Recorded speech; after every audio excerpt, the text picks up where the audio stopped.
Hi guys and welcome. It is Karen here with you today, and today I'm going to share with you another Scrap FX project.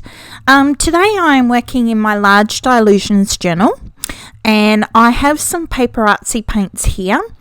What are the colours? There's Charisse, Pixie Dust, Cruellen, Lemon Meringue, and I think Granny Smith are what the colours are.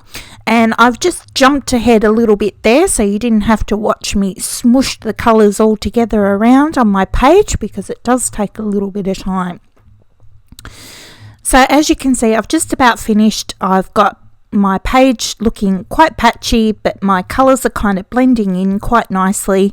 I did have to be a little bit careful with the green and the pink because it kind of went a little bit brown at times, but I mopped it up, so it's all good. Okay, so now that I've got my initial bit of paint in there, I'm going to put on some rice papers, and I have the mesh collage rice paper here. So I'm just going to glue that down with some gel medium. I just got a few little strips to put around the edges. There we go.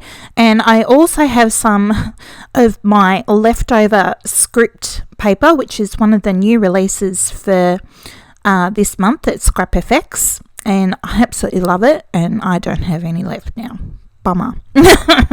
So I'll have to get some more. So anyway, I'm just gluing that bit down as well. A couple other little bits that I had laying about that I thought that I would glue in as well, which is from the mesh part.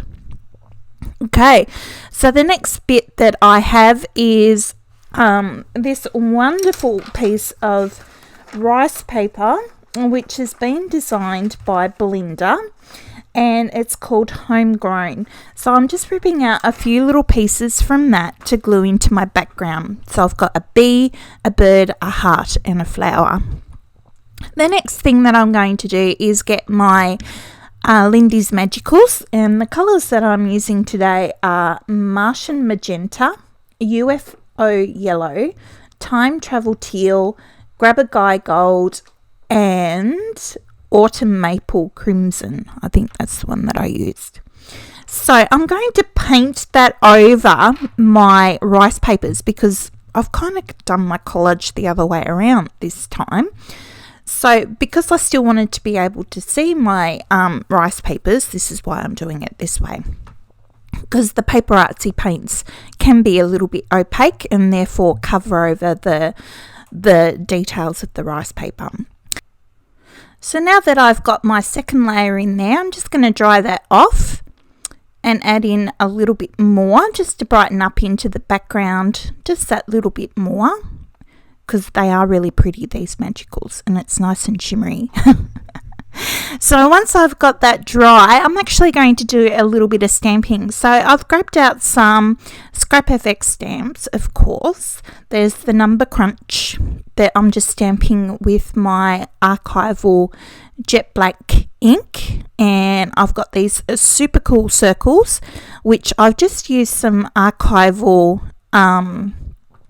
distress ink. I can't think what the colour's called, I'm sorry, but yes, I'll put that into the background there as well. And now I have my favourite paper artsy stamp with the script on it, so I'm just going to extend some of the script into the background there. And I've also got the Fern Frond foam stamp here that I'm going to stamp in paint with.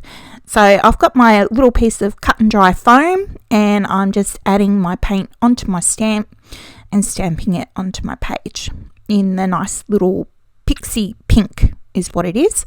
The next colour that I've got here is also from Paper Artsy, and it's called Snowflake, and I'm using the new ladder stencil just to break up a little bit of the colour that I've got happening there, and to also add some white into my page to help make it pop.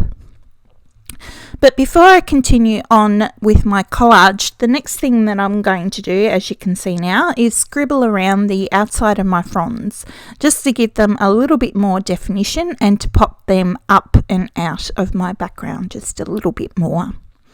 So now that that bit's done, I've got my Dahlia dot here, which has been designed by Michelle Logan, and I'm just going to cut her out. There we go, and she's going to sit there. I'm going to cut out one of these dots, but I'm also going to cut it into kind of a little bit of a flowery shape.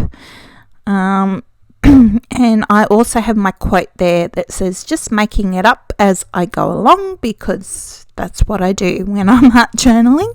There's no actual plan. It comes out as it comes out. Sometimes it's good, sometimes it's not, but you know, it doesn't really matter. I've also got a flowery bit there as well, which has also been designed by Michelle. It's been around for a while, but I thought it would look cool with her doll, so that's what I'm doing there. So sticking that up on her shoulder, I'm going to put the little flower up in her hair. I did think about maybe putting some other little bits on there, but then I saw the Dahlia dot and I thought she can have a name tag. So yeah, I gave her a name tag. So I'm just squiggling around the outside of my words. I've got a Stabilo all pencil. Then I'm just going to create a little bit of a shadow around Dahlia here so that she pops out from the background just that little bit more. And I have a Posca pen here, just a black one, which I'm going to smoosh in around my edges. A little bit of pink paint pen for the dots on her neck and her face, a little bit of white, and that's it. That's my page. So I'm really happy with how it turned out. I think it looks awesome. I hope you do too. I had lots of fun playing with Dahlia dot, and I can't wait for Michelle to make more of these awesome collage sheets. So yeah, there we go. So happy crafting, and until next time, I will see you later, but please like and subscribe. Okay, bye.